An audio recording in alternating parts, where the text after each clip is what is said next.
جب سلطان عماد الدین زنگی کی شہادت کی خبر موصل پہنچی تو پورے شہر پر کسی ماتم کدے کا سا گمان ہونے لگا۔ لوگ روتے ہوئے اپنے گھروں سے شاہراہوں پر نکل آئے۔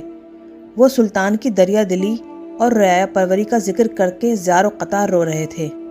آج وہ شخص اس دنیا سے رخصت ہو گیا جو ہماری عزت و آبرو اور جان و مال کا محافظ تھا اور راتوں کو اس لیے جاگتا تھا کہ ہم لوگ اپنے گھروں میں سکون کی نیند سو سکیں۔ اللہ اس کی قبر کو نور سے بھر دے کہ وہ ہمارے حق میں بڑا ہی مہربان تھا۔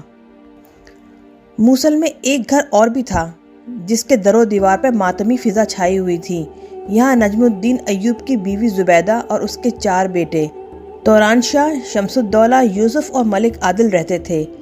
سلطان عماد الدین زنگی کی شہادت نے زبیدہ کو اس قدر اضطراب میں مبتلا کر دیا تھا کہ وہ اپنے آنسوؤں پر قابو نہ رکھ سکی تھی۔ ماں کو روتے ہوئے دیکھ کر یوسف یعنی صلاح الدین بھی بے قرار ہو گیا۔ ام محترم، آپ کیوں روتی ہیں؟ یوسف نے ماں سے درد مندانہ لہجے میں سوال کیا۔ اس وقت اس کی عمر 9 سال تھی۔ ہمارے محسن سلطان عماد الدین زنگی شہید کر دیے گئے ہیں، زبیدہ نے انتہائی رقت آمیز لہجے میں کہا۔ یہ المناک خبر سن کر یوسف بھی اداس ہو گیا اور اسے وہ منظر یاد آنے لگے جب سلطان شہید اس کے ساتھ نہایت شفقت اور محبت سے پیش آتے تھے۔ ایک بار عماد الدین زنگی نے موصل میں ایک خصوصی مجلس قراءت آراستہ کی تھی اور اس میں کمسن بچوں کو تلاوت قرآن کریم کی دعوت دی تھی۔ شرکا میں 7 سالہ یوسف بھی شامل تھا۔ عام طور پر علماء کے بچوں نے اس مجلس قراءت میں شرکت کی تھی، صرف یوسف ایک سپہ سالار کا بیٹا تھا۔ پھر جب یہ قراءت کا مقابلہ شروع ہوا تو کئی بچوں نے نہایت خوش الہانی کے ساتھ آیات مقدسہ کی تلاوت کی، مگر جب یوسف کی باری آئی تو اس نے سلطان عماد الدین زنگی کے ساتھ تمام شرکائے مجلس کو رلا دیا۔ اس محفل قراءت میں موصل کے بڑے بڑے علماء بھی موجود تھے۔ یوسف کی آواز میں بے پناہ سوز تھا اور اسی وجہ سے وہی پہلے انعام کا مستحق قرار پایا۔ سلطان عماد الدین زنگی نے بڑے والہانہ انداز میں یوسف یعنی صلاح الدین کو مخاطب کرتے ہوئے کہا، لڑکے میرے قریب آؤ۔ یوسف اپنی جگہ سے اٹھا اور سلطان عماد الدین زنگی کی مسند کے قریب پہنچا۔ سلطان نے بڑی محبت سے یوسف کی پیشانی کو بوسہ دیا اور پھر اس کے باپ نجم الدین کو مخاطب کرتے ہوئے کہا، تمہارے بیٹے کی آواز میں بڑا سوز ہے، مجھے یقین ہے کہ اس کے سینے میں بھی اسلام کا درد ہوگا۔ نجم الدین ایوب اور اسد الدین شیرکو کے سر فخر سے بلند ہو گئے۔ پھر سلطان عماد الدین زنگی نے یوسف کو اشرفیوں کی ایک تھیلی انعام کے طور پر دی، پھر پلٹ کر اپنے خادم خاص سے کہا جو مسند کے نزدیک سلطان کے پیچھے کھڑا تھا، میری تلوار لے کر آؤ۔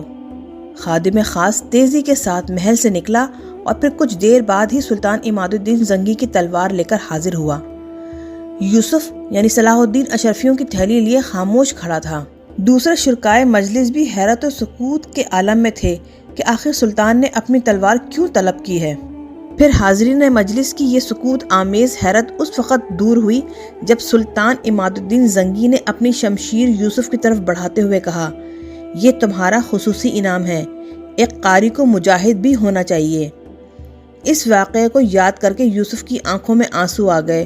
اس نے رقت آمیز لہجے میں اپنی والدہ سے سوال کیا، سلطان کس جنگ میں شہید ہوئے؟ سلطان کو اللہ نے میدان جنگ میں شکست کا منہ نہیں دکھایا۔ زبیدہ کی آنکھوں سے مسلسل آنسو جاری تھے۔ ایک نمک حرام اور بے ضمیر غلام نے سوتے میں حملہ کر دیا اور سلطان جاں بحق ہو گئے۔ ایک غلام اپنے آقا کی جان کیسے لے سکتا ہے؟ یہ بات معصوم یوسف کی سمجھ سے بالاتر تھی۔ وہ غلام منافق تھا۔ زبیدہ نے انتہائی نفرت آمیز لہجے میں کہا، منافق کون ہوتا ہے؟ یوسف صلاح الدین نے حیرت و استجاب کے ساتھ پوچھا، وہ لوگ جو مسلمانوں کے نام رکھ لیتے ہیں مگر اندر سے اللہ کو نہیں مانتے۔ زبیدہ نے معصوم یوسف کو سمجھاتے ہوئے کہا، سلطان کا غلام بھی ایک ایسا ہی غلام تھا، میں بڑا ہو کر سلطان کے قاتل سے بدلہ لوں گا۔ یکا یک جوش و غضب سے یوسف کا چہرہ سرخ انگاری کی طرح دہکنے لگا۔ میرے بچے، جب تک تم جوان ہوگے وہ مردود پتہ نہیں کہاں ہوگا، مر بھی چکا ہوگا، زبیدہ نے انتہائی شکستہ لہجے میں کہا۔ یوسف کچھ دیر خاموشی سے کھڑا سوچتا رہا، پھر وہ تیزی کے ساتھ ماں کے کمرے سے نکل گیا۔ زبیدہ بیٹے کی یہ اضطراری حرکت دیکھ کر گھبرا گئی اور پھر خود بھی اٹھ کر یوسف کے پیچھے پیچھے چلی گئی۔ اتنے میں یوسف ایک تلوار لے کے پلٹا۔ زبیدہ بیٹے کا یہ رنگ دیکھ کر پریشان نظر آنے لگی۔ یوسف نے شمشیر آبدار کو بے نیام کرتے ہوئے کہا، ام محترم، یہ وہ تلوار ہے جو سلطان نے مجھے انعام میں دی تھی۔ زبیدہ اس تلوار کو پہچانتی تھی، مگر وہ یوسف کی بات کا مفہوم سمجھنے سے قاصر تھی۔ میں اس تلوار سے ان لوگوں کو قتل کروں گا جو اسلام کے دشمن ہیں۔ نرم و نازک جسم والا یوسف اس وقت ایک چٹان کی طرح نظر آ رہا تھا۔ یہ میرا اللہ سے وعدہ ہے کہ میں منافقوں کو نہیں چھوڑوں گا۔ پھر جب سلطان عماد الدین زنگی کی تدفین کے بعد نجم الدین ایوب اور اسد الدین شہر کو موصل واپس آئے تو ایک بار پھر گھر کی فضا سوگوار ہو گئی۔ نجم الدین ایوب رو رو کر اپنے آقا کے احسانات شمار کروا رہا تھا۔ پھر اس نے ایک سرد آہ کھینچ کر کہا، مجھے زندگی بھر اس بات کا افسوس رہے گا کہ میں آخری وقت میں اپنے آقا کے لیے کچھ نہ کر سکا۔ میرا خیمہ سلطان کے خیمے سے بہت دور تھا۔ اسد الدین شہرکو کی آنکھوں میں بھی آنسو تھے۔ میں نے بھی سلطان کو بارہا سمجھایا تھا کہ وہ اس وقت حالت جنگ میں ہیں، اس لیے انہیں کسی ایک فرد پر بھروسہ کرنے کے بجائے مکمل حفاظتی دستہ قائم کرنا چاہیے۔ اسد الدین شہرکو اداس لہجے میں بولا، کاش سلطان نے میرا مشورہ قبول کر لیا ہوتا تو یہ المناک واقعہ رونما نہ ہوتا اور ملت اسلامیہ ایک عظیم مجاہد سے محروم نہ ہوتی۔ بہت دیر تک اسی قسم کی گفتگو ہوتی رہی۔ زبیدہ بھی اپنے محسن کے غم میں پورے خلوص و دیانت کے ساتھ شریک تھی اور اس کی آنکھیں بھی اشک برسا رہی تھیں۔ یوسف بھی اس واقعے سے بہت متاثر تھا اور اس کے معصوم ذہن میں یہ بات اچھی طرح نقش ہو گئی تھی کہ دنیا میں اسلام کے بے شمار دشمن موجود ہیں۔ چند روز تک موصل اور شام کی فضا بہت سوگوار رہی۔ بغداد میں عباسی خلیفہ مقتدی نے بھی سلطان عماد الدین زنگی کا سوگ منایا۔ تمام مسجدوں اور مدرسوں میں سلطان شہید کے لیے اجتماعی دعائیں کی گئیں۔ غریب اور محتاج لوگوں میں صدقات اور کپڑے تقسیم کیے گئے۔ سلطان عماد الدین کے 4 بیٹے تھے، سیف الدین غازی، نور الدین محمود، قطب الدین مودود اور نصرت الدین امیران۔ زنگی خاندان کے دشمن اس بات کا انتظار کر رہے تھے کہ حصول اقتدار کے لیے چاروں بھائیوں میں تلوار کھنچ جائے، پھر خون کے دریا بہیں گے اور اس طرح ہمیشہ کے لیے عماد الدین زنگی کے وارثوں کا خاتمہ ہو جائے گا۔ اس تماشے کے منتظرین میں جوسلین ثانی اور ہزاروں عیسائی بھی شامل تھے جنہوں نے ایڈیسا کے معرکے میں سلطان عماد الدین زنگی کے ہاتھوں شکست کھائی تھی، مگر بدخواہوں کی شدید خواہش کے باوجود یہ خون رنگ تماشا نہ ہو سکا اور اللہ نے اس سنگین گھڑی کو سلامتی کے ساتھ ٹال دیا۔ اقتدار کی منتقلی کا مسئلہ بحسن خوبی حل ہو گیا۔ زنگی کے سب سے بڑے بیٹے سیف الدین غازی کے حصے میں موصل کا علاقہ آیا اور دوسرے بیٹے نور الدین محمود زنگی نے شام میں اقتدار سنبھال لیا۔ عیسائی دنیا جس نے سلطان عماد الدین زنگی کی شہادت پر رقص و شراب کے ساتھ جشن منایا تھا، سلطنت کی اس تقسیم پر بہت زیادہ خوش نظر آ رہی تھی۔ صلیبیوں کے خیال میں زنگی کی فوجی طاقت 2 حصوں میں بٹ گئی تھی، جو عیسائیوں کے لیے انتہائی نیک شگون تھا۔ اس صورتحال سے فائدہ اٹھاتے ہوئے آرمینیا کے عیسائی باشندوں نے ایک نئی چال چلی۔ ان لوگوں نے اپنے ایک معتمد شخص کو بڑی رازداری کے ساتھ انطاکیہ بھیجا۔ ایڈیسا کی طرح یہ بھی ایک مضبوط عیسائی ریاست تھی۔ ایڈیسا کا حکمران جوسلین ثانی فرار ہو کے انطاکیہ چلا گیا تھا۔ جوسلین ثانی نے آرمینیا کے معزز باشندوں کی طرف سے بھیجا ہوا خط پورے انہماک کے ساتھ پڑھا، جس میں واضح طور پہ لکھا گیا تھا، عظیم جوسلین کو معلوم ہونا چاہیے کہ خونخوار عماد الدین زنگی کی سلطنت 2 حصوں میں تقسیم ہو چکی ہے۔ زنگی کے دونوں بیٹے اپنے باپ کی طرح جنگجو اور مرد میدان نہیں۔ مزید یہ کہ ابھی دونوں بھائی اپنے اپنے انداز میں حکومت کے انتظامات مضبوط کرنے میں مصروف ہیں۔ مقدس باپ اور بیٹے نے صلیب کی سربلندی کے لیے ہمیں ایک اور سنہری موقع فراہم کیا ہے۔ اس سے پہلے کہ زنگی سلطنت میں استحکام پیدا ہو، آپ بلا تاخیر مسلمانوں سے ایڈیسا کی شکست کا انتقام لے کر اہل صلیب کے دلوں کو قرار اور عیسائیت کو سرخرو ہونے کا موقع فراہم کریں۔ آرمینیا کے معززین کا خط پڑھ کر جوسلین ثانی کے ہونٹوں پر ایک فتنہ گر اور عیار مسکراہٹ ابھر آئی۔ پھر اس نے وہ خط انطاکیہ کے حاکم ڈیمورا کی طرف بڑھا دیا، جو اپنے مذہبی تعصب میں شاہ یروشلم گاڈفرے اور جوسلین ثانی سے کسی طرح بھی کم نہیں تھا۔ ڈیمورا نے آرمینیا کے باشندوں کی طرف سے بھیجے جانے والے دعوت نامے کے ایک ایک حرف کو بہت غور سے پڑھا اور ایڈیسا کی شکست خوردہ حکمران کی طرف سوالیہ نظروں سے دیکھتے ہوئے بولا، عظیم جوسلین کے کیا ارادے ہیں؟ اور ڈیمورا کے مذہبی جذبات کو بھڑکاتے ہوئے انتہائی جذباتی لہجے میں بولا، اس کے سوا میری زندگی کا کوئی مقصد نہیں کہ میں صلیب کے نام پر قتل ہو جاؤں یا پھر اپنے عظیم پیغمبر کی طرح صلیب پر چڑھا دیا جاؤں۔ یہ کہتے کہتے جوسلن ثانی بہت زیادہ غمزدہ نظر آنے لگا اور اس کی آنکھوں سے بھی ہلکی ہلکی نمی چھلکنے لگی۔ انطاکیہ کا حاکم ڈیمورا جوسلن کی باتوں سے بہت زیادہ متاثر ہوا۔ میں اس سلسلے میں آپ کی کیا مدد کر سکتا ہوں؟ شکست خوردہ جوسلن کے دل میں حکمرانی کا جذبہ بڑی شدت کے ساتھ دوبارہ کروٹیں لینے لگا تھا۔ ڈیمورا کو جذباتی پا کر اس نے بڑی عیاری کے ساتھ ایک اور چال چلی۔ کچھ سپاہی تو میرے ساتھ ہیں مگر ان کی تعداد ایک بڑی جنگ کے لیے کافی نہیں۔ اگر حاکم انطاکیہ اپنی کچھ فوج عنایت کر دیں تو میں دوبارہ ایڈیسا کے قلعے پہ صلیبی پرچم لہرا سکتا ہوں۔ کچھ مذہبی جذبات کا اشتعال اور کچھ جوسلن ثانی کی سحر انگیز تقریر کا اثر۔ ڈیمورا فوراً راضی ہو گیا اور پھر بڑی رازداری کے ساتھ ایڈیسا پہ حملے کی منصوبہ سازی ہونے لگی۔ سلطان عماد الدین زنگی کی سلطنت دو بھائیوں میں تقسیم ہونے کے بعد نجم الدین ایوب اپنی بیوی بچوں کو لے کر موصل سے شام چلا گیا جو سلطان نور الدین زنگی کے حصے میں آیا تھا۔ نجم الدین ایوب کو سلطان عماد الدین زنگی مرحوم کے دونوں بیٹے سیف الدین غازی اور نور الدین محمود سے بہت محبت تھی، مگر وہ سلطان نور الدین محمود زنگی سے خاص عقیدت رکھتا تھا اور اس کی ایک ہی وجہ تھی کہ سلطان نور الدین زنگی اپنے بڑے بھائی کے مقابلے میں زیادہ پاک باز نوجوان تھا۔ سلطان نور الدین زنگی نے بھی نجم الدین ایوب کی شاندار پذیرائی کی اور اسے اپنی فوج کا سالار بنا دیا۔ اس کے ساتھ ہی سلطان نے اس وقت کے مشہور عالم ابن ارسطو کو قاضی کے عہدے پر فائز کر دیا اور انہیں یہ ذمہ داری بھی سونپ دی کہ شام کے بڑے بڑے شہروں میں درسگاہیں قائم کریں تاکہ مسلمانوں میں تعلیم عام ہو۔ ابن ارسطو کے قاضی ہونے کے سب سے بڑا فائدہ یوسف صلاح الدین کو پہنچا۔ اس وقت یوسف کی عمر 10 سال تھی۔ اگرچہ اپنے والد نجم الدین کے اصرار پر اس نے گھڑ سواری، تیر اندازی اور شمشیر زنی کی تربیت حاصل کرنی شروع کر دی تھی، لیکن حقیقتاً اس کا دل کتابوں کی طرف مائل تھا۔ وہ اپنا بیشتر وقت قاضی ابن ارسطو کی خدمت میں گزارتا تھا اور ان کی تقریریں بہت غور سے سنتا تھا۔ ابھی سلطان نور الدین زنگی اپنی سلطنت کے استحکام میں مصروف تھا کہ شعبہ جاسوسی کے نگراں ارقم نے سلطان کو ایک پریشان کن اطلاع دیتے ہوئے کہا، ایڈیسا کی آزادی خطرے میں ہے، بھگوڑا جوسلن ثانی دوبارہ حملے کی تیاری کر رہا ہے۔ سلطان نور الدین زنگی نے بڑی حیرت سے یہ خبر سنی۔ ہماری اطلاع کے مطابق بابا مرحوم و مغفور نے جوسلن کی کمر ہمیشہ کے لیے توڑ دی تھی، اور پھر وہ اپاہج انسان ایڈیسا پہ یلغار کس طرح کر سکتا ہے؟ صلیبیوں نے اسے نئی بیساکھیاں دی ہیں، ارقم نے وضاحت کرتے ہوئے کہا۔ انطاکیہ کا حاکم ڈیمورا اس کی پشت پر ہے۔ مزید یہ کہ آرمینیا کے عیسائی باشندوں نے بھی جوسلن کو مالی مدد دینے کا وعدہ کیا ہے۔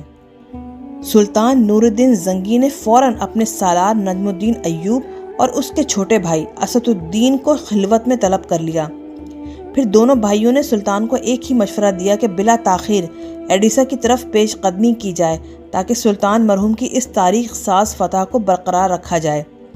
سلطان نور الدین زنگی اپنا لشکر لے کر قہرناک آندھی کی سی رفتار سے ایڈیسا کی طرف بڑھے، مگر اس سے پہلے نومبر 1146 میں جوسلن ثانی نے ایڈیسا پہ آدھی رات کے وقت شب خون مارا اور گہری نیند میں ڈوبے ہوئے ترکمان پہرے داروں کو قتل کر کے شہر پر قبضہ کر لیا۔ اس کے بعد عیسائی حکمراں اور اس کے فوجیوں نے اپنے جسموں سے انسانیت کی قبائیں اتار کر وحشی درندوں کی کھالیں پہن لی۔ پھر وہ اپنے خونخوار دانتوں اور نوکیلے پنجوں کے ساتھ ایڈیسا کے مسلمانوں پر جھپٹ پڑے۔ صلیبیوں کے جنون کا یہ عالم تھا کہ انہوں نے مسلمان بوڑھوں اور بچوں کو بھی اپنے گھوڑے کی ٹاپوں سے روند ڈالا۔ پردہ دار اور معصوم دوشیزاؤں کی بے آبروئی کی گئی، پھر انہیں قتل کر کے ان کی لاشیں عام راستوں پر پھینک دی گئیں۔ جوسلن ثانی گھوڑے کی پشت پر سوار شہر کے گرد و نواح میں ایک درندے کی طرح دہاڑتا پھر رہا تھا۔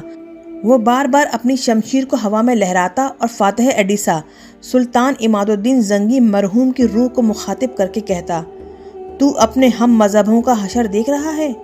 پھر خود ہی جواب دیتا، مگر تو کیسے دیکھ سکتا ہے کہ تیری تو ہڈیاں بھی قبر میں گل سڑ کر خاک ہو چکی ہوں گی۔ مسلمانوں کے اس قتل عام سے فارغ ہو کے جوسلن ثانی ایڈیسا کے قلعے کی طرف بڑھا۔ قلعے کے محصور مسلمانوں نے بڑی شجاعت کے ساتھ جوسلن کی فوج کا مقابلہ کیا۔ پھر جب مسلمانوں کے دلوں میں یہ خدشات ابھرنے لگے کہ وہ پسپا ہو جائیں گے اور صلیبی لشکر ان پر غالب آ جائے گا، تو عین اسی وقت تائید غیبی کی طرح سلطان نور الدین زنگی اپنی تازہ دم فوج لے کر ایڈیسا آ پہنچے۔ یہ ایک آفت ناگہانی تھی جسے دیکھ کر جوسلن ثانی بدحواس ہو گیا۔ اس کی پشت پر سلطان نور الدین زنگی کا لشکر تھا اور مقابل قلعہ ایڈیسا کے محافظ سپاہی۔ گویا صلیبی لشکر چکی کے دو پارٹوں کے درمیان تھا۔ پھر تھوڑی ہی دیر میں جنگ کا نقشہ بدل گیا۔ مجاہدین اسلام کے نیزے صلیبی سپاہیوں کی ہڈیاں توڑ کر سینوں کے پار ہونے لگیں اور ان کے سر پکی ہوئی فصل کی طرح کٹ کٹ کر زمین پر گرنے لگے۔ جوسلن ثانی بڑی مشکل سے جان بچا کر بھاگا۔ اس کے ساتھ بچے کچے عیسائی سپاہی تھے جن کی تعداد بہت مختصر تھی۔ جوسلن کے فرار کا منظر دیکھ کر سلطان نور الدین زنگی نے نہایت غضبناک لہجے میں اپنے سپاہیوں کو حکم دیا، اس درندے کا وہاں تک تعقب کرو کہ اللہ کی وسیع اور عریض زمین تنگ ہو جائے اور اس کے لیے کوئی جائے اماں باقی نہ رہے۔ اگر وہ تمہاری شمشیروں کی زد میں آ جائے تو اسے قتل مت کرنا۔ میری آنکھیں اسے گرفتاری کی حالت میں دیکھ کر زیادہ روشن ہوں گی اور میرے بے قرار دل کو زیادہ اطمینان حاصل ہوگا۔ اپنے سلطان کا حکم سن کر مجاہدین اسلام عقابوں کی طرح اپنے شکار پر جھپٹے اور دریائے فرات تک صلیبی لشکر کا تعاقب کیا۔ انجام کار ایک معمولی مزاحمت کے بعد عیسائی سپاہیوں نے ہتھیار ڈال دیے اور جوسلن ثانی زندہ گرفتار ہوا۔ وہ ارض شام کے باشندوں کے لیے بڑا ہی عجیب دن تھا جب وہ شہر کے عام شاہراہوں پہ کھڑے شدید اضطراب کے عالم میں ایک عبرتناک منظر دیکھ رہے تھے۔ مسلمان سپاہی ایڈیسا کے سابق حکمران جوسلن ثانی کو کھینچتے ہوئے دربار شام کی طرف لے جا رہے تھے۔ جوسلن کے پیروں میں زنجیریں تھیں اور ذلت کے احساس سے اس کی گردن جھکی ہوئی تھی۔ اہل شام کے غیظ و غضب کا عالم یہ تھا کہ اگر سلطان نور الدین زنگی کا حکم درمیان میں حائل نہ ہوتا تو وہ اسے سر عام سنگسار کر دیتے۔ پھر بھی ان کے ہونٹوں پہ شدید حرف ملامت تھے۔ کوئی کہہ رہا تھا یہ ہے وہ سورما جس نے بوڑھوں اور بچوں کو تہہ تیغ کیا اور کلمہ گو دوشیزاؤں کی آبرو ریزی کی۔ کسی نے اپنی نفرت کا اظہار یوں کیا، تجھ پر اللہ کی لعنت ہو۔ کسی نے مسلمان سپاہیوں کو مخاطب کر کے کہا، ہماری طرف سے سلطان کی خدمت میں عرض کر دینا کہ اسے ایک وار میں قتل نہ کریں، تڑپا تڑپا کے ماریں، اس کے جسم کا ایک ایک حصہ الگ کریں۔ دنیا میں اذیت دینے کے جس قدر طریقے ہیں وہ سب اس پر آزمائیں۔ ایک تو سورج کی گرمی، دوسری ذلت رسوائی کا یہ تماشا۔ جوسلن ثانی پسینے میں نہایا ہوا تھا، اس کا سر بدستور جھکا ہوا تھا۔ دوسری طرف دربار شام کا عجیب رنگ تھا۔ سلطان نور الدین زنگی اپنے وزیروں، مشیروں اور سالاروں کے ساتھ تخت پر جلوہ افروز تھے۔ سلطان کے برابر قاضی شہر ابن ارسوں کی کرسی تھی۔ تمام درباریوں کی مضطرب نگاہیں دروازے پہ مرکوز تھیں۔ سب کو ایک شخص کا انتظار تھا اور وہ جوسلن ثانی کے سوا کوئی دوسرا نہیں تھا۔ آخر کشمکش انتظار ختم ہوئی اور دربار شام بیڑیوں کے ہلکے ہلکے شور سے گونج اٹھا۔ یہ شور ان بیڑیوں کا تھا جو مفتوح عیسائی حکمران جوسلن ثانی کے پیروں میں پڑی ہوئی تھیں۔ تمام درباری اسی جابر و شفاق انسان کا انتظار کر رہے تھے۔ جوسلن ثانی کو پابا زنجیر دیکھ کر اہل دربار کے چہرے ناقابل بیان مسرت کے احساس سے چمک اٹھے۔ خود سلطان نور الدین زنگی کی خوشی کا یہ عالم تھا کہ وہ جوش اضطراب میں کھڑے ہو گئے اور سر دربار اللہ اکبر کا نعرہ بلند کیا۔ سلطان نور الدین زنگی کی تقلید میں دوسرے درباری بھی کھڑے ہو گئے۔ وہ بھی دبی دبی آواز میں اپنے اللہ کی کبریائی بیان کر رہے تھے۔ مجاہدین اسلام کو یہ عظیم الشان فتح مبارک ہو، یہ کہہ کر سلطان نور الدین زنگی دوبارہ تخت پر بیٹھ گئے۔ مسلمان سپاہی زنجیروں میں جکڑے ہوئے جوسلن کو آگے لے کر بڑھے اور تخت سلطانی کے قریب پہنچ گئے۔ اب جوسلن ثانی اور سلطان نور الدین زنگی کے درمیان صرف 2 گز کا فاصلہ حائل تھا۔ یکایک سلطان نے انتہائی قہرناک لہجے میں جوسلن کو مخاطب کرتے ہوئے کہا، میرے مرحوم و مغفور والد تو تیرے سوال کا جواب نہیں دے سکتے، مگر ان کا فرزند نور الدین محمود تیری ہر بات کا جواب دے سکتا ہے۔ یہ جوسلن ثانی کی اس ذلت آمیز حرکت کی طرف اشارہ تھا جب عیسائی حکمران نے ایڈیسا کے مجبور و معصوم شہریوں کو قتل کرتے ہوئے سلطان عماد الدین زنگی مرحوم کو تحقیر آمیز لہجے میں آواز دے کر کہا تھا کہ وہ قبر سے نکل کر اپنی قوم کا حشر دیکھے۔ جوسلن ثانی کے پاس سلطان نور الدین زنگی کے اس سوال کا کوئی جواب نہیں تھا۔ وہ سر جھکائے خاموش کھڑا رہا۔ سلطان نور الدین زنگی کی پرجلال آواز دوبارہ گونجی، اب تو مجھ سے کس سلوک کی توقع رکھتا ہے؟ جوسلن ثانی نے بڑی عیاری کے ساتھ اپنا سر اٹھایا اور انتہائی عاجزانہ لہجے میں بولا، یہ مسلمانوں کی روایت رہی ہے کہ وہ اپنے دشمن کو بھی معاف کر دیتے ہیں۔ مجھے یقین ہے کہ سلطان عالی مقام بھی اپنے ہم مذہبوں کی روایت کو برقرار رکھیں گے۔ جوسلن ثانی کا طرز گفتگو دیکھ کر تمام اہل دربار حیرت زدہ رہ گئے۔ وہ فریب کار شخص بڑی عیاری کے ساتھ سلطان کے ارد گرد ریاکارانہ الفاظ کا جال پھیلا رہا تھا۔ اور عیسائیوں کی روایت کے بارے میں تیرا کیا خیال ہے؟ سلطان نے جوسلن کی درخواست کا جواب دینے کے بجائے الٹا اسی سے ایک عجیب سوال کر ڈالا۔ میں جانتا ہوں کہ عیسائیوں سے کچھ غلطیاں سرزد ہوئی ہیں، جوسلن ثانی نے ایک انتہائی ہوشیار شاطر کی طرح نئی چال چلتے ہوئے کہا، مگر میں اپنی قوم کے اعمال کا ذمہ دار نہیں ہوں۔ سلطان نور الدین زنگی بڑے صبر و تحمل کے انسان تھے، مگر جوسلن ثانی کی بات سن کے شعلے کی طرح بھڑک اٹھے۔ تیرا اپنا اعمال نامہ ان لوگوں سے بھی کم سیاہ نہیں ہے۔ سلطان عالی مقام، میں اپنے اسی سیاہ اعمال نامے کا ذکر کرنے والا تھا کہ آپ نے درمیان سے میری بات کاٹ دی۔ جوسلن ثانی کے فتنہ گر ذہن نے ایک اور کروٹ لی۔ میں خداوند خدا کو درمیان میں لا کر اپنے تمام سابقہ گناہ سے تائب ہوتا ہوں اور یقین دلاتا ہوں کہ آئندہ ایک گوشہ نشین راہب کی طرح زندگی بسر کروں گا اور کسی صلیبی جنگ میں حصہ نہیں لوں گا۔ مجھے معاف کر دیا جائے۔ سلطان ذی شان کہ عفو درگزر اسلام کی بھی شان ہے اور آپ کی بھی۔ تمام اہل دربار جوسلن کی مکاریوں پر حیران ہو رہے تھے۔ اس سے پہلے کہ سلطان نور الدین محمود زنگی جوسلن کی کسی بات کا جواب دیتے، قاضی شہر ابن ارسطو اپنی نشست پہ کھڑے ہو گئے اور سلطان نور الدین کو مخاطب کرتے ہوئے بولے، سلطان محترم، میں اس قطع کلامی اور مداخلت کے لیے معذرت خواہ ہوں۔ قاضی ابن ارسطو کا لہجہ بہت نرم و شیریں تھا۔ سلطان نور الدین نے حیرت سے قاضی شہر کی طرف دیکھا، پھر مؤدب لہجے میں کہنے لگے، فرمائیے قاضی صاحب، آپ کیا کہنا چاہتے ہیں؟ سلطان نور الدین ابن ارسطو کے علم و فضل کی وجہ سے ان کا بے حد احترام کرتے تھے۔ یکایک قاضی کے چہرے کا رنگ متغیر ہو گیا۔ بڑی سے بڑی تکلیف اور بیماری میں پرسکون رہنے والا قاضی اس وقت حالت جلال میں تھا اور شدت جذبات سے ابن ارسطو کا چہرہ سرخ ہو رہا تھا۔ ملت اسلامیہ کے اس دشمن نے بڑی مکاری اور بے حیائی کے ساتھ اعتراف کیا ہے کہ ماضی قریب میں عیسائیوں نے مسلمانوں کے ساتھ کچھ زیادتیاں کی ہیں۔ قاضی ابن ارسطو نے جوسلن ثانی کی طرف اشارہ کرتے ہوئے کہا، اس سے بڑا ظلم اور کیا ہوگا کہ وحشت و درندگی کو زیادتی کہا جائے۔ یہ کہہ کر قاضی ابن ارسطو چند لمحوں کے لیے خاموش ہو گئے۔ پورے دربار پر گہرا سکوت طاری تھا۔ سلطان نور الدین شدید حیرت کے عالم میں قاضی ابن ارسطو کو دیکھ رہے تھے۔ یکایک ابن ارسطو نے اپنے کھڑے ہونے کا زاویہ تبدیل کیا اور سلطان نور الدین زنگی سے مخاطب ہوئے۔ یہ آج سے 47 سال پہلے کا واقعہ ہے کہ جب سلطان موصوف پیدا بھی نہیں ہوئے تھے، اور خود یہ گناہگار قاضی ابن ارسطو جو اہل دربار کے سامنے کھڑا ہے اس وقت مشکل سے 4-5 سال کا ہوگا۔ اہل دربار کی حیرت میں مزید اضافہ ہو گیا۔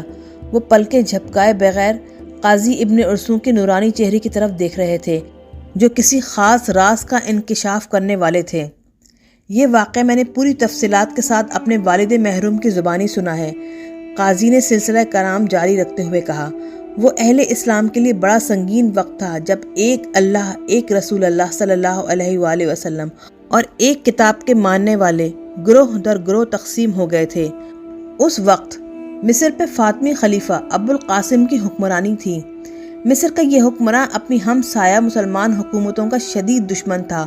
اس کو عباسی حکمران سے کوئی ہمدردی نہ تھی، اور یہی حال عباسی حکمران کا تھا کہ وہ فاطمی خلیفہ کے لیے اپنے دل میں کوئی نرم گوشہ نہیں رکھتا تھا۔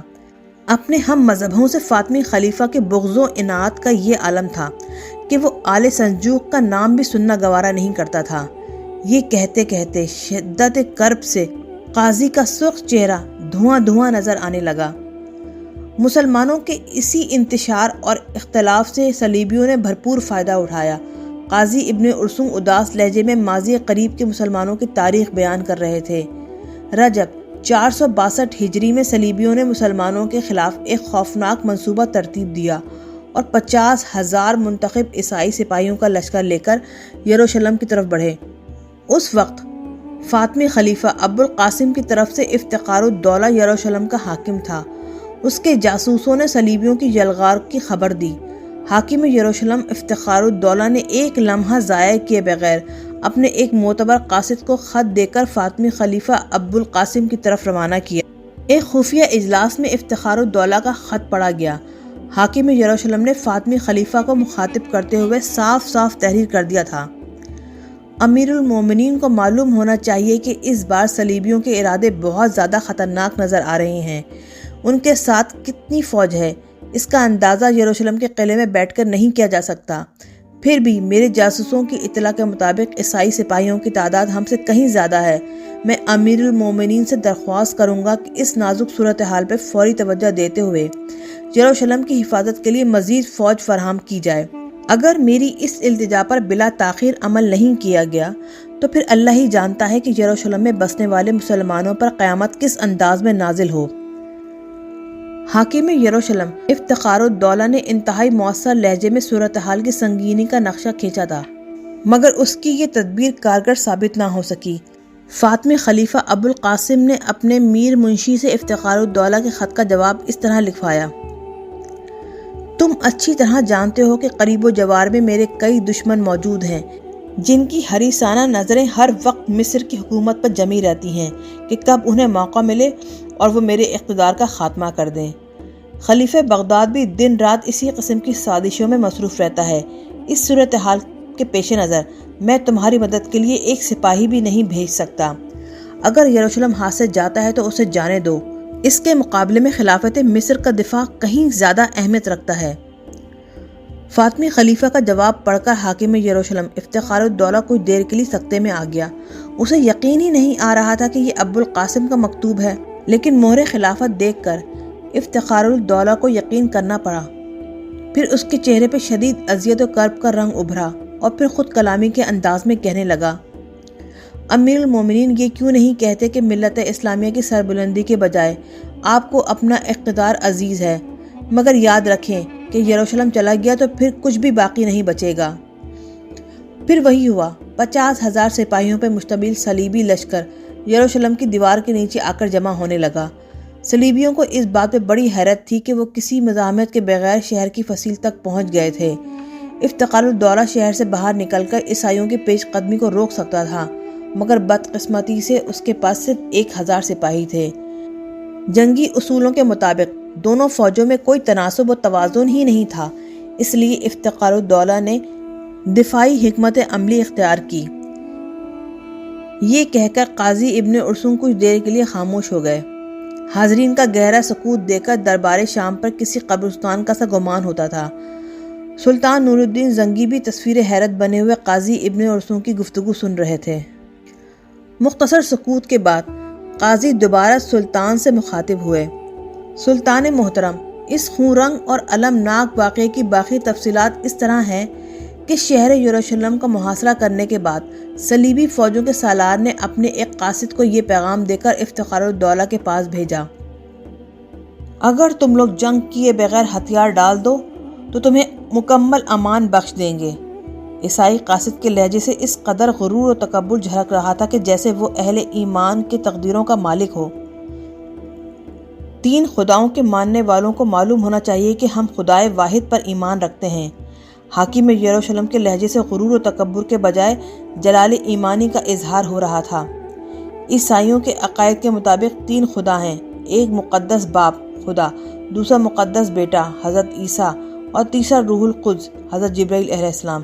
اسی کو نظریہ تثلیث کہتے ہیں، اور افتخار الدولہ نے عیسائی قاصد کے سامنے اسی طرف اشارہ کیا تھا۔ اپنے سالار کو بتا دینا کہ مجاہدین اسلام ہتھیار نہیں ڈالتے، یا تو وہ فتح حاصل کرتے ہیں یا پھر ان کے کٹے ہوئے سر نیزوں پہ بلند کیے جاتے ہیں۔ اللہ نے اہل ایمان کے لیے ہر حال میں سر بلندی رکھی ہے۔ افتخار الدولہ کا جواب سن کر عیسائی قاصد بے چین نظر آنے لگا۔ پھر وہ جب واپس جا رہا تھا تو یروشلم میں رہنے والے ایک عیسائی نے اسے اپنی زبان میں یہ راز بتا دیا کہ مسلمان فوجیوں کی تعداد بہت کم ہے۔ عیسائی قاصد نے افتخار الدولہ کے جواب کے ساتھ ساتھ اپنے سالار کو یہ خفیہ اطلاع بھی فراہم کر دی کہ حاکم یروشلم کی دفاعی قوت نہ ہونے کے برابر ہے۔ دوسرے دن عیسائی سالار نے اپنے سپاہیوں کو جمع کر کے مختصر خطاب کیا، میں تمہیں صرف 3 دن کی مہلت دیتا ہوں، اس عرصے میں شہر کی تمام دیواریں گرا دو اور فاتحانہ شان کے ساتھ اندر داخل ہو جاؤ۔ عیسائی سپاہی کثرت تعداد کے نشے سے سرشار تھے، اس لیے انہیں پورا یقین تھا کہ وہ مختصر سے عرصے میں مسلمانوں کے انتہائی قلیل لشکر کو شکست دے کر یروشلم کے پورے شہر پر قابض ہو جائیں گے۔ مگر عیسائی سپاہیوں کی یہ خوش فہمی اس وقت دور ہو گئی جب سینکڑوں صلیبیوں کی بھیڑ چڑھانے کے باوجود چند گز کا علاقہ بھی وہ فتح نہ کر سکے۔ اسلامی لشکر نے حیرت انگیز شجاعت کا مظاہرہ کیا اور صلیبیوں کے منہ پھیر کر رکھ دیے۔ عیسائی سپہ سالار گاڈفرے اپنے خیمے میں اس طرح ٹہل رہا تھا کہ اس کے چہرے پہ وحشت برس رہی تھی۔ پھر جب اس کا نائب ڈیرک خیمے میں داخل ہوا تو گاڈفرے کسی جنونی انسان کی طرح اس پر برس پڑا۔ تیری ساری اطلاعات غلط تھیں۔ 1000 سپاہی 50,000 فوجیوں کا مقابلہ کس طرح کر سکتے ہیں؟ یقیناً مسلمان تعداد میں ہمارے برابر ہیں۔ نائب سالار ڈیرک قسمیں کھا کھا کے گاڈفرے کو یقین دلاتا رہا کہ اس کی فراہم کردہ معلومات حرف بہ حرف درست ہیں۔ ابھی ابھی یروشلم کا ایک عیسائی یہ خبر لے کے آیا تھا کہ ہم دست بدست جنگ میں مسلمانوں پر غالب نہیں آ سکیں گے، پھر ہمیں کس طرح غلبہ حاصل ہوگا؟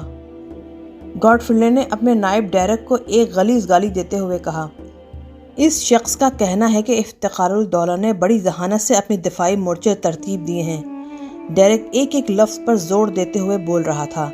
اس شخص کی رائے کے مطابق اگر شہر کی فصیل پر شدید سنگ باری کی جائے اور فصیل کے انضمام کے بعد پورا عیسائی لشکر شہر میں داخل ہو کر بیک وقت مسلمانوں پہ حملہ آور ہو تو صلیبیوں کو فتح حاصل ہو سکتی ہے۔ یہ ایک اچھی خبر تھی جسے سن کر گاڈفرے کے چہرے کا تناؤ کچھ کم ہو گیا اور اس کے ہونٹوں پہ خفیف سی مسکراہٹ ابھر آئی۔ پھر دوسرے دن گاڈفرے نے اپنے سپاہیوں کو حکم دیا کہ وہ شب و روز کام کر کے بڑی تعداد میں منجنیقیں تیار کریں۔ پھر جب عیسائیوں کا یہ نیا اسلحہ تیار ہو گیا تو گاڈفرے کے حکم پر شدید سنگ باری کی گئی۔ کئی دن کی مسلسل کوششوں کے بعد شہر کی فصیل میں 2-3 شگاف پڑے، مگر مجاہدین اسلام نے صلیبیوں کے اندر داخل نہیں ہونے دیا۔ شہر کا یہ محاصرہ 40 دن تک جاری رہا۔ اس دوران میں عیسائی سالار گاڈفرے نے کئی چالیں چلی مگر وہ شہر پر قبضہ کرنے میں ناکام رہا۔ یروشلم کے عیسائی بھیس بدل بدل کر گاڈفرے کے لشکر میں جا رہے تھے اور افتخار الدولہ کے دفاعی انتظامات کی خبر دے رہے تھے۔ بالآخر گاڈفرے نے اپنا پورا لشکر سمیٹ کر جنگ میں جھونک دیا۔ 12 گھنٹے تک مسلسل لڑائی ہوتی رہی مگر صلیبی مسلمانوں پر غالب نہ آ سکے، یہاں تک کہ عیسائی لشکر پر مایوسیوں کے بادل چھانے لگے۔ اکثر عیسائی سپاہیوں کی زبان پر ایک ہی جملہ تھا، اب کوئی طاقت یروشلم کو فتح نہیں کر سکتی۔ اپنے سپاہیوں کی دل شکستگی کا یہ منظر دیکھ کر گاڈفرے بدحواس ہو گیا اور پھر اس نے فوج کے ساتھ آنے والے پادریوں کو اپنے خیمے میں طلب کر کے مشورے دینے شروع کر دیے۔ تمام پادری کچھ دیر تک سر جوڑے بیٹھے رہے، پھر انہوں نے اتفاق رائے کے ساتھ اپنا پرانا حربہ استعمال کیا۔ فوری طور پر ایک عیسائی سپاہی کو راہبوں جیسا لباس پہنایا گیا، پھر اسے کچھ ہدایات اور تلوار دے کر ایک مشہور پہاڑ جبل زیتون پر بھیج دیا گیا۔ منصوبہ مکمل ہو جانے کے بعد سالار گاڈفرے پادریوں کے ساتھ اپنے خیمے سے باہر نکلا اور زیتون کی پہاڑی کی طرف دیکھنے لگا جہاں راہبوں کا لباس پہنے ہوئے ایک سپاہی کھڑا تھا جو بار بار اپنی تلوار ہوا میں لہرا رہا تھا۔ منصوبے کے مطابق گاڈفرے نے اپنے تمام سپاہیوں کو ایک جگہ کر لیا، پھر جبل زیتون کی طرف اشارہ کرتے ہوئے ایک پادری سے پوچھا، مقدس پیشوا یہ شخص کون ہے؟ پادریوں نے بھی مصنوعی حیرت کے ساتھ یہ منظر دیکھا۔ پھر ایک راہب انتہائی خوشی کے لہجے میں پوری طاقت سے چیخا، یہ سینٹ جارج ہیں جو صلیبیوں کی مدد کو آئے ہیں اور تلوار کے اشارے سے کہہ رہے ہیں کہ پوری طاقت سے حملہ کرو، میں تمہارے ساتھ ہوں اور یروشلم تمہارا ہے۔ سینٹ جارج عیسائیوں میں ایک بڑا عبادت گزار شخص تھا جسے عیسائی ولی کا درجہ دیتے ہیں۔ سینٹ جارج کو جرجیز بھی کہا جاتا ہے۔ پادری کی یہ جذباتی تقریر سن کر عیسائی سپاہیوں کے مذہبی جذبات جنگل کی آگ کی طرح بھڑک اٹھے۔ پھر انہوں نے وحشیانہ انداز میں مسلمانوں پہ حملہ کیا۔ شہر میں رہنے والے عیسائیوں کی مقبری کے باعث افتخار الدولہ کے تمام دفاعی مورچے درہم برہم ہو کر رہ گئے اور صلیبی شہر میں داخل ہو گئے۔ پھر گھمسان کا رن پڑا۔ اہل ایمان اتنی بے جگری سے لڑے کہ شجاعت کی نئی تاریخ رقم کر دی، مگر وہ 50,000 سپاہیوں کے نرغے میں اس طرح گر گئے تھے کہ ایک ایک کر کے تمام مجاہدین اسلام شہید ہو گئے۔ پھر جب یہ خون کا سیلاب تھم گیا تو افتخار الدولہ کی تلاش شروع ہوئی۔ وہ مرد شہید عیسائی سپاہیوں کو اس حالت میں ملا کہ اس کا پورا جسم زخموں سے چھلنی تھا، مگر شہادت کے بعد بھی افتخار الدولہ کے ہاتھ میں تلوار تھی اور ہونٹوں پہ ایک آسودہ مسکراہٹ۔ علامہ اقبال نے اپنے فارسی شعر میں مرد مومن کی تصویر کشی اس طرح کی ہے: نشان مرد مومن باز گویم، جو مرگ آمد تبسم بر لب اوست۔ یعنی میں تجھے دوبارہ مرد مومن کا نشان بتاتا ہوں کہ جب موت آتی ہے تو اس کے ہونٹوں پر تبسم ہوتا ہے۔ مجاہدین اسلام کی شہادت کے بعد سپاہیانہ جنگ ختم ہو گئی تھی، مگر عیسائی سالار گارڈ فرلے نے بے دست و پا مسلمان شہریوں کے خلاف دوسری جنگ شروع کر دی، ایک ایسی جنگ کہ تاریخ عالم میں شاید ہی اس کی کوئی دوسری مثال ملتی ہو۔ گارڈ فرلے نے افتخار الدولہ کی لاش کو اپنے گھوڑوں کے ٹاپوں سے رون ڈالا، پھر صلیبی لشکر درندوں کی طرح شہری آبادی پر ٹوٹ پڑا۔ 70,000 مسلمان قتل کیے گئے، مقتولین میں کچھ یہودی بھی شامل تھے۔ نہ بوڑھوں کو امان ملی، نہ عورتیں اور بچے محفوظ رہے۔ پورا شہر ماتم کدہ بنا ہوا تھا اور مقدس سرزمین کا گوشہ گوشہ مقتل میں تبدیل ہو گیا تھا۔ قتل و غارت کا یہ منظر بیان کرتے وقت قاضی ابن ارسوں کی آنکھوں سے آنسو جاری ہو گئے اور شدید غم سے ان کی آواز لرز رہی تھی۔ سلطان نور الدین زنگی بھی آبدیدہ ہو گئے تھے۔ کم و بیش تمام درباریوں کی یہی کیفیت تھی، مگر کچھ درباری ایسے بھی تھے جن کے چہروں پہ نفرت و غضب کی تیز آگ روشن تھی۔ اگر ان کا بس چلتا تو وہ گارڈ فرلے کا انتقام جوسلن ثانی سے لیتے اور سر دربار اس کے جسم کو ٹکڑوں میں تبدیل کر کے اپنے سینوں میں بھڑکتی ہوئی آگ کو ٹھنڈا کرتے۔